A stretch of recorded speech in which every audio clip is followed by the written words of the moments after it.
बिस्मिल्लाहिर्रहमानिर्रहीम। अस्सलामु अलैकुम dear students, I am professor Waqar Ali. आज हम lecture number 12 chapter number 5 arrays and strings में से रिमेनिंग जो स्ट्रिंग फंक्शंस थे उनको डिस्कस करेंगे। लास्ट लेक्चर में जैसे कि हमने स्ट्रिंग कॉपी और स्ट्रिंग कैट के बारे में डिस्कशन की थी, जिसमें स्ट्रिंग कॉपी करना और स्ट्रिंग को ज्वाइन करने के हवाले से डिस्कस किया था। अब हम रिमेनिंग फंक्शंस के बारे में डिस्कस करेंगे कि जो कि बहुत ज्यादा इस्तेमाल किए जाते हैं स्ट्रिंग की मैनिपुलेशन के। सबसे पहले देखते हैं strlen फंक्शन और फिर उसके बाद देखेंगे स्ट्रिंग कंपेयर, और इसके अलावा अगर हम कुछ और मजीद फंक्शन जो कि यूज करते रहे हैं या कर सकते हैं उन फंक्शंस को डिस्कस करेंगे। सबसे पहले डिस्कस करते हैं strlen यानी कि स्ट्रिंग लेंथ फंक्शन। कहता क्या है, strlen stands for string length, यानी कि strlen is a short form of string length। string length क्या है, वो ये बताती है कि जी total number of characters in a string कितने हैं। अब ये बड़ा इंपॉर्टेंट है कि total number of characters in a string का मतलब क्या है कि जब मैंने एक कैरेक्टर अरे डिक्लेयर की, उसके बाद उसको कोई वैल्यू असाइन की। अब कैरेक्टर अरे डिक्लेयर करते हुए मैंने क्या किया, 10 लेटर के लिए या 10 एलिमेंट्स के लिए कैरेक्टर अरे डिक्लेयर कर दी, लेकिन जब उसके अंदर वैल्यू स्टोर की तो वो अप्रोक्सीमेटली 7 या 8 कैरेक्टर्स की थी। तो अब क्या होगा, कहता है जब स्ट्रिंग लेंथ फंक्शन अप्लाई करेगा, उस एरे को एज एन आर्गुमेंट लेगा, तो याद रखिएगा वो क्या करेगा, वो सिर्फ उन्हीं लोकेशंस को जो से काउंट करेगा जहां पर वैल्यूज फिल की गई होंगी। यानी कि हमने क्या कहा था, स्ट्रिंग का एंड कहां तक होता है, \0 तक। लिहाजा \0 से पहले पहले जितनी भी वैल्यूज हैं वो फिल है, और लिहाजा इसका मतलब है कि जहां तक उसे \0 नहीं मिलेगा वो क्या करता रहेगा, उस पूरी को काउंट करता रहेगा, और काउंट करके हमें क्या करेगा, एक इंटीजर वैल्यू बता देगा कि इस स्ट्रिंग के अंदर या कैरेक्टर अरे के अंदर टोटल नंबर ऑफ कैरेक्टर्स कितने एग्जिस्ट करते हैं। और ये कौन बता रहा होगा, आपका स्ट्रिंग लेंथ फंक्शन। क्या कहता है, takes a character array as parameter and return the length of a string stored in the array. यानी कि ये सिर्फ और सिर्फ उन वैल्यूज की बात करेगा, उतनी लेंथ आपको या वो साइज आपको बताएगा जिनके अंदर कोई ना कोई वैल्यू स्टोर हुई होगी। यहां तक बात क्लियर होगी। अब देखते हैं इसके सिंटेक्स को। क्या कहता है, आप क्या करते हैं, strlen फंक्शन लिखा, राउंड ब्रैकेट के अंदर एक सिंगल आर्गुमेंट, एक सिंगल पैरामीटर देंगे। अब वो जो सिंगल आर्गुमेंट या सिंगल पैरामीटर है वो बेसिकली क्या होगा, नेम ऑफ द स्ट्रिंग, या हम इसको अल्टरनेट क्या कह सकते हैं, name of the character array. क्यों, हमने ये बात पहले डिस्कस की है कि जी जो स्ट्रिंग है ये किस फॉर्म में स्टोर होती है, कैरेक्टर अरे की फॉर्म में स्टोर होती है। और अगर कैरेक्टर अरे की फॉर्म में स्टोर होती है तो फिर हम नेम ऑफ स्ट्रिंग वेरिएबल के या नेम ऑफ कैरेक्टर अरे दोनों बातें बिल्कुल एक जैसी हैं, ठीक है। लिहाजा यहाँ पे आप क्या लिखेंगे, स्ट्रिंग var। एग्जाम्पल से जरा कोट करते हैं। कहते हैं मैंने एक कैरेक्टर टाइप अरे बनाई जिसका नाम क्या लिखा, नेम, उसके total number of elements maximum बताया कि क्या होंगे 10, उसको असाइन कर दी एक वैल्यू दैट इज कंप्यूटर। फिर मैंने क्या कहा, मैंने कहा जी सी आउट में आप क्या करें, इस पूरे के टोटल कैरेक्टर्स बता दें कि इस फंक्शन के जरिए सेम इस फंक्शन करिए स्ट्रिंग डॉट लेंथ या strlen, और उसके अंदर मैंने क्या किया, पैरामीटर के अंदर वो नेम जो कि कैरेक्टर की अरे क्या वो दे दिया।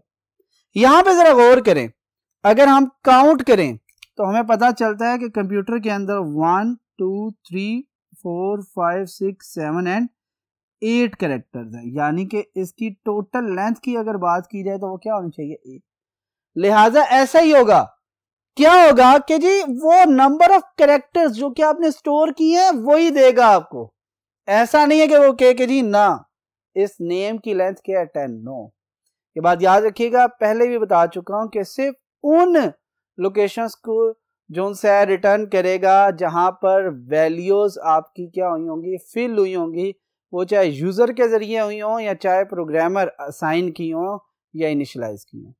यानी कि अगर मैं यहां पर अब इसको आउटपुट में लेकर आऊं तो जो वैल्यू आ रही होगी वो क्या आ रही होगी, total characters equal strlen string length का फंक्शन करेगा किसके ऊपर, नेम के ऊपर। वो इन टोटल कैरेक्टर्स को काउंट करेगा, क्या आएगा 8, लिहाजा यहां पर क्या डिस्प्ले कर देगा 8। यहां तक बात क्लियर होगी। आप जरा दूसरी तरफ आते हैं। दूसरी तरफ क्या है, मैं वैल्यू असाइन ही नहीं करता, मैं वैल्यू असाइन ही नहीं करता। अब अगर मैं स्ट्रिंग लेंथ का फंक्शन लगाऊंगा तो आंसर क्या देगा 0, क्योंकि उसकी कोई लोकेशन ना तो यूजर ने फिल करवाई है और ना ही प्रोग्रामर ने इनिशियलाइज करवाई, लिहाजा उसकी शुरू में जो लेंथ आएगी वो क्या आएगी 0 आएगी। यहां तक बात क्लियर होगी। अच्छा, अब स्ट्रिंग के अंदर मैंने पहले बताया कि जी बहुत से ऐसे फंक्शन है जो कि डिफरेंट नेम्स के साथ भी इस्तेमाल किए जा सकते हैं, जैसे कि strlen स्ट्रिंग लेंथ फंक्शन है। कहता है इसी तरह याद रखिएगा, इसी के अंदर एक फंक्शन और भी इस्तेमाल किया जाता है जिसका नाम क्या है, लेंथ। कौन सा फंक्शन है, लेंथ का फंक्शन है। ये भी क्या करता है, टोटल नंबर ऑफ कैरेक्टर्स ही बता रहा होता है, लेंथ बता रहा होता है आपके किसी भी स्ट्रिंग की। यानी कि अगर मैं ये वाली स्टेटमेंट को थोड़ा चेंज करूं, चेंज किस तरह करूं कि मैं, आप जरा गौर कीजिएगा मैं किस तरह चेंज कर रहा हूं। अब str लेंथ नहीं, मैंने किसकी लेंथ लेनी है, नेम, लिहाजा मैंने वेरिएबल नेम पहले लिखना है। डॉट के साथ क्या करूंगा, ये आपका फंक्शन लिख दूंगा। यानी कि अब ये लेंथ का जो फंक्शन है ये वेरिएबल नेम, उसके बाद डॉट, और फिर क्या करता है लेंथ को कॉल करता है।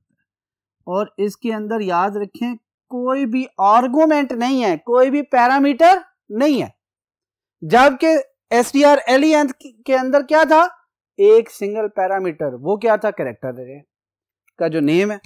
पहले हम क्या करते थे, कैरेक्टर अरे का नेम कहां लिखते थे, विद इन अ पैरामीटर। अब हम अगर लेंथ का फंक्शन यूज कर रहे हैं तो क्या करना पड़ेगा, name dot length, name is a variable name. बात क्लियर हो रही है। पहले हम डॉट को यूज नहीं कर रहे थे, जिसकी लेंथ मालूम करनी थी उसे क्या कह रहे थे, ब्रैकेट्स के अंदर, राउंड ब्रैकेट्स के अंदर लिख देते थे और वो उसकी लेंथ हमें दे देता था। अब हम क्या कह रहे हैं, जो भी फंक्शन है उसे डॉट के ऑपरेटर के साथ कॉल कर रहे हैं। ठीक हो गया। यानी कि फंक्शन जो भी आपका वेरिएबल का नेम है, यानी जो भी आपका वेरिएबल का नेम है उसके साथ आप डॉट लगाएंगे, फंक्शन नेम लिखेंगे, तो वो क्या करेगा, एज इट इज यही आउटपुट देगा जो कि पहले strlen फंक्शन के जरिए मिली। बात क्लियर होगी। स्ट्रिंग लेंथ और लेंथ फंक्शन यहां पे हमने कंप्लीट डिस्कस कर ली है। दोनों का काम क्या है, स्ट्रिंग की लेंथ मालूम करके आपको इंटीजर वैल्यू रिटर्न करना, रिटर्न करना इंटीजर वैल्यू। रिटर्न करने का मतलब क्या है कि जी ये कैलकुलेट करने के बाद आपको रिजल्टेंट ये वैल्यू दे देंगे कि आपका रिजल्ट ये आ रहा है। यहां तक बात क्लियर होगी। चलें अब मूव करते हैं टुवर्ड्स नेक्स्ट बोर्ड और देखते हैं नेक्स्ट फंक्शंस जो से स्ट्रिंग के अंदर इस्तेमाल किए जा रहे हैं। चलें मूव करते हैं टुवर्ड्स नेक्स्ट बोर्ड। जी स्टूडेंट्स, यहां पर देखें अब क्या कह रहे हैं हम, सेकंड एक फंक्शन देख रहे हैं जिसका नाम है strcmp। कहते हैं ये शॉर्ट फॉर्म किसकी है, स्ट्रिंग कंपेयर की। देखिए कंपेयर का मतलब क्या है कि हम दो चीजों को आपस में क्या कर रहे होते हैं, कंपेयर कर रहे होते हैं, कंपैरिजन कर रहे होते हैं, चेक कर रहे होते हैं कि ये दोनों एक जैसी हैं या नहीं है। बात क्लियर होगी। अब स्ट्रिंग्स का भी आपस में कंपैरिजन किया जाता है कि क्या ये दोनों स्ट्रिंग सेम है या दोनों स्ट्रिंग सेम नहीं है। कहता है उसके लिए जो हमारे पास फंक्शन है that is strcmp, string compare function कहलाता है। कहता है क्या करता है बेसिकली, कहता है दो स्ट्रिंग्स को कंपेयर करता है और जो रिजल्ट देता है वो एक इंटीजर वैल्यू होती है। इंटीजर वैल्यू, इसमें उसने कोई वैल्यू इंडिकेट नहीं की, उसने कहा है जो भी रिटर्न करेगा वो क्या होगी, एक सिंगल इंटीजर वैल्यू होगी। बात क्लियर होगी। आगे देखें वो क्या कहता है, कहते हैं कंपैरिजन जो होता है on the based of ASCII values होता है। यानी कि आप जब दो स्ट्रिंग को कंपेयर करेंगे तो बेसिकली वो कैरेक्टर्स को कंपेयर नहीं करेगा, बल्कि उन कैरेक्टर्स की जो ASCII वैल्यूज है उनको आपस में मैच कर रहा होगा। ऐसा क्यों है, देखिए C++ के बारे में एक डिस्कशन की थी कि C++ is a case sensitive language. Case sensitivity का क्या मतलब है, जरा गौर कीजिएगा। कहता है capital A not equal to A. बात क्लियर हुई? क्यों? उसकी रीजन क्या है? Because capital A ASCII value क्या है 65 और स्मॉल ए की क्या है 97। ये आस्की वैल्यूज हैं। आस्की वैल्यूज क्या होती हैं? दीज आर द कोड्स, ठीक है, जो कि कंप्यूटर जनरेटेड हैं, जो कि ये बताते हैं कि बैकएंड में जब ये कंपेयर करेंगे तो इन वैल्यूज के अगेंस्ट कंपेयर होंगे। लिहाजा कैपिटल ए और स्मॉल ए दोनों इक्वल नहीं है। बात क्लियर होगी? C++ केस सेंसिटिव है, यानी कि अपर केस होगा तो उसके मीनिंग डिफरेंट होंगे, लोअर केस होगा तो उसके मीनिंग क्या हो जाएंगे? डिफरेंट होंगे। बात क्लियर? अब आगे चलते हैं। क्या कहता है? Compare string character bye character from index 0। Character bye character का मतलब क्या है, जरा यहां पे गौर कीजिएगा। हमने क्या कहा है ना, दो स्ट्रिंग को कंपेयर करता है, तो कहता है किस तरह कंपेयर होता है? बजाहिर कैरेक्टर बाय कैरेक्टर ही नजर आ रहा होगा, लेकिन बैक एंड पे जो कंपैरिजन होगा वो on the behalf of ASCII values ही होगा। अब वो आस्की वैल्यूज क्यों होगा, वो सारी चीजें जब हम इसकी डिटेल में जाएंगे तो ज्यादा डिस्कशन हम कर सकते हैं इसके हवाले से। अब इसके हम सिंटैक्स पे आते हैं। strcmp string 1, string 2, string 1, string 2, यानी कि हमने क्या करना है, स्ट्रिंग को कंपेयर करना है स्ट्रिंग 1 की वैल्यू को किसके साथ? स्ट्रिंग 2 के साथ। ये बड़ा इंपॉर्टेंट है, इस चीज को देखिएगा। मैं क्या कह रहा हूं, स्ट्रिंग कंपेयर जोन से है, स्ट्रिंग 1 की वैल्यू को कंपेयर करता है स्ट्रिंग 2 के साथ, यानी कि स्ट्रिंग 1 मैच करेगा स्ट्रिंग 2 के साथ और रिजल्ट किसकी बेस पे आएगा? स्ट्रिंग 1 की बेस पे। अगर इनको चेंज कर दूं, स्ट्रिंग 2 पहले कर दूं, स्ट्रिंग 1 बाद में कर दूं, तो क्या होगा? याद रखिएगा, फिर स्ट्रिंग 2 कंपेयर करेगा अपनी वैल्यूज को किसके साथ? स्ट्रिंग 1 के साथ, और रिजल्ट किसकी बेस पे आएगा? स्ट्रिंग 2 की बेस पे आएगा। कैसे आएगा ये हम एग्जांपल जब करेंगे डिटेल में तो आप बहुत अच्छे तरीके से समझ लेंगे। अभी जरा गौर कीजिएगा। कहता है ये रिटर्न जो करता है वो इंटीजर वैल्यूज करता है। कैसी वैल्यूज आ सकती है? कहता है रिटर्न जो वैल्यूज आएंगी वो क्या है? 0 आ सकती है। पहला केस क्या आ सकती है? 0। 0 किस केस में आएगी? कहता है जब दोनों की दोनों स्ट्रिंग्स बिल्कुल सेम है, एक जैसी हैं, तो आंसर क्या आएगा? 0। बात क्लियर होगी? दूसरी चीज, आंसर कोई पॉजिटिव इंटीजर आ सकता है। कब आएगा? कहता है फर्स्ट डिसिमिलर कैरेक्टर, जहां पर आपकी दोनों कैरेक्टर सेम नहीं है, पहला डिसिमिलर कैरेक्टर उसने कहा है, उसने शुरू की बात नहीं की, उसने कहा फर्स्ट डिसिमिलर कैरेक्टर की बात करते हैं। जहां पर हम मैच करते जा रहे थे, पहला कैरेक्टर ऐसा आया दोनों स्ट्रिंग के अंदर कि वो मैच नहीं कर, अब वो मैच नहीं किया तो क्या होगा? कहता है हम क्या करेंगे, character of string 1 has greater ASCII value. उसकी आस्की वैल्यू क्या है? बड़ी है। किससे? उसके कॉरेस्पॉन्डिंग कैरेक्टर ऑफ स्ट्रिंग 2 से। यानी कि हम दोनों स्ट्रिंग को कैरेक्टर बाय कैरेक्टर मैच कर रहे हैं। जब हम कैरेक्टर बाय कैरेक्टर मैच कर रहे हैं तो जहां पे कैरेक्टर मैच नहीं हुआ तो हम क्या करेंगे, जो ऊपर वाली स्ट्रिंग है स्ट्रिंग 1, उसकी आस्की वैल्यू अगर स्ट्रिंग 2 से ग्रेटर है तो आपका आंसर क्या आएगा? पॉजिटिव। और अल्टरनेट सॉल्यूशन में क्या होगा? अगर स्ट्रिंग 1 की वैल्यू स्मॉलर है, आस्की वैल्यू जो सी है स्ट्रिंग 1 के फर्स्ट डिसिमिलर कैरेक्टर की आस्की वैल्यू क्या है? स्मॉलर है। किससे? कॉरेस्पॉन्डिंग कैरेक्टर ऑफ जो से string 2, corresponding character of string 2 की आस्की वैल्यू से अगर स्मॉलर है तो याद रखिएगा फिर आपका आंसर क्या होगा?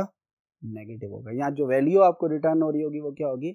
नेगेटिव। इसीलिए उसने कहा है कि जो आपको रिजल्ट मिलेगा वो किसी इंटीजर वैल्यूज मिलेगी, उसमें उसने फिक्स नहीं की, वैल्यू सिर्फ एक ही फिक्स की है, वो क्या है? 0।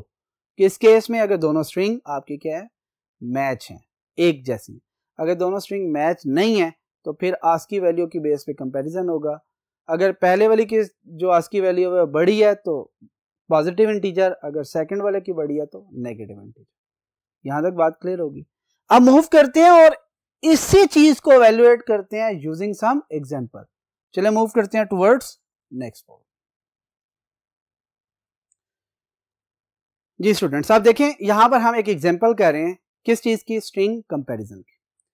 जरा गौर कीजिएगा, मैंने दो एरेज बनाई है, एक str1 है और दूसरी क्या आपकी str2 है। str1 के अंदर जो वर्ड है दैट इज कंप्यूटर, और str2 के अंदर जो वर्ड है दैट इज कंपेयर। ठीक है, दोनों के फर्स्ट 3 और 4 लेटर्स क्या है, बिल्कुल सेम है। इसीलिए इस चीज को समझाने के लिए कि फर्स्ट डिसिमिलर कैरेक्टर की बात करनी है, फर्स्ट डिसिमिलर, इस चीज को यहां पर ज्यादा बेहतर तरीके से एवेल्युएट किया। फंक्शन क्या लिखा, strcmp str1, str2, str1, str2, यानी कि हमने स्ट्रिंग 1 को कंपेयर करना है किसके साथ, स्ट्रिंग 2 के साथ। बात क्लियर? आते हैं यहां पर, अब जरा गौर कीजिएगा। मैंने क्या किया, str1 की पूरी वैल्यू लिख ली है, str2 की पूरी वैल्यू। क्लियर? अब जरा गौर कीजिएगा, सी के साथ मैच कर रहा है, कोई मसला नहीं, क्योंकि दोनों की आस्की वैल्यूज क्या हैं, सेम। ओ के साथ मैच कर रहा है, नो प्रॉब्लम, दोनों वैल्यूज सेम। एम के साथ मैच कर रहा है, दोनों वैल्यूज, दोनों की आस्की वैल्यू सेम। हमें यह बज़ाहिर फील हो रहा है एम के साथ मैच कर रहा है, लेकिन बैक एंड पे क्या हो रहा है, इनकी जो आस्की वैल्यूज है वो मैच हो रही है। पी के साथ मैच कर रहा है, यहां पे भी प्रॉब्लम कोई। लेकिन जैसे ही हम आए यू और ए पर, तो ये आपका क्या है, फर्स्ट डिसिमिलर कैरेक्टर है, यानी कि यहां पर मैच नहीं किया। कंपैरिजन जोन से उसका रिजल्ट क्या आ गया कि ये दोनों मैच नहीं कर रहे। अब ये दोनों अगर मैच नहीं कर रहे तो फिर क्या होगा, फिर इनकी आस्की वैल्यूज के देखेगा। फॉर एग्जांपल आप जरा गौर कीजिएगा, what will be the value of you, that is 117। ए की आस्की वैल्यूज अभी हम देख के आए, वो क्या थी, 97। बात क्लियर होगी? यू की आस्की वैल्यू क्या है, ये याद रखिएगा स्मॉल यू है, लोअर केस में जो लिखा जाता है, उसकी आस्की वैल्यू क्या है, 117। ए की क्या है, 97। कहते हैं इन दोनों का डिफरेंस ले लें। डिफरेंस का क्या मतलब है, आप लिखेंगे 117 माइनस 97, आंसर क्या आएगा, 20। इस केस में अगर मैं ऊपर लिखूं, यहां पे जरा गौर कीजिएगा, इस स्टेटमेंट को मैं लिखूं यहां पर सी आउट की फॉर्म में, किस फॉर्म में, सी आउट की फॉर्म में, तो मुझे आंसर क्या देगा,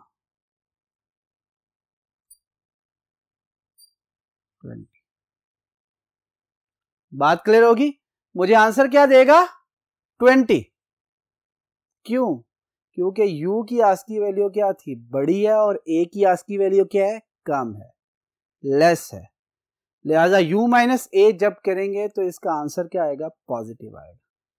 हमने क्या कहा था, जब सिमिलर वैल्यू होगी, जब वैल्यूज दोनों सेम होंगी, जब दोनों स्ट्रिंग सेम होंगी, तो आंसर क्या आएगा, 0 आएगा।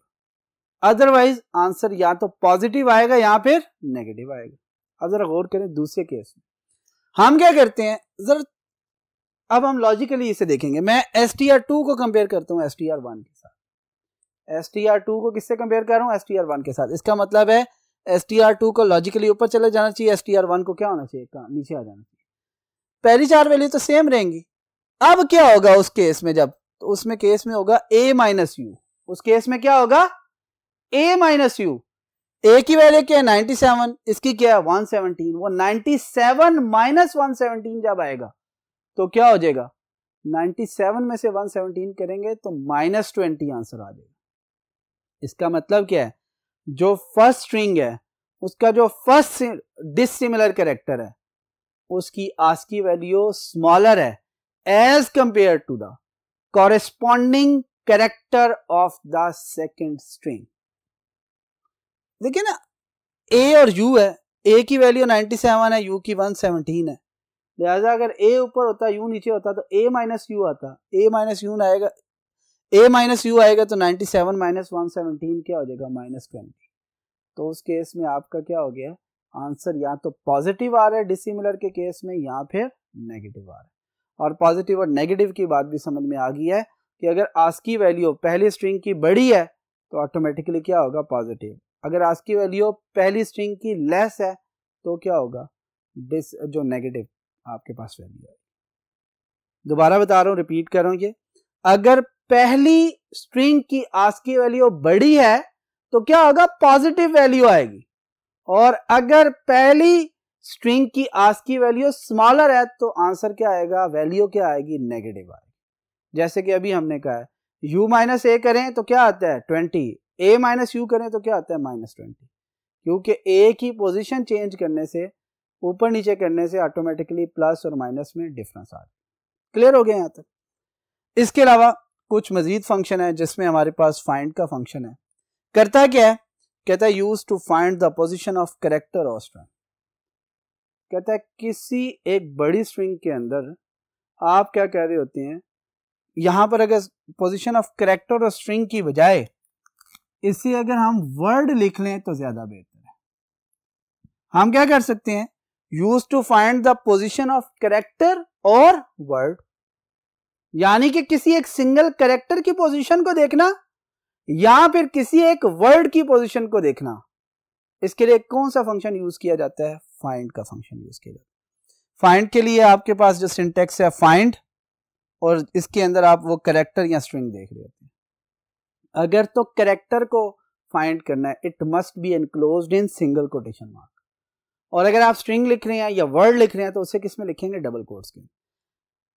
अब जरा गौर कीजिएगा, वर्ड का जो इनिशियल इंडेक्स होगा वो आपको रिटर्न करेगा, जो कैरेक्टर का इंडेक्स होगा वो रिटर्न करेगा। ये पोजीशन का मतलब है।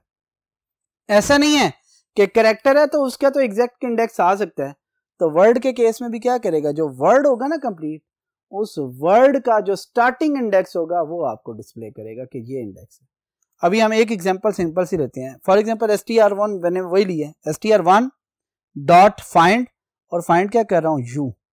अब जरा गौर करें, कंप्यूटर लिखा हुआ है ना, ये इसी वर्ड को देख लेते हैं। कंप्यूटर लिखा हुआ है, ये वाली पहली, इसका इंडेक्स क्या है 0, इसका 1, इसका 2, इसका 3 और इसका 4, ऐसे ही है 0 1 2 3 4। अब जब यहां पर हम u को करेंगे तो उसका इंडेक्स क्या आ जाएगा, 4, सॉरी 0 3 लिखा हुआ था, 4 आ जाएगा।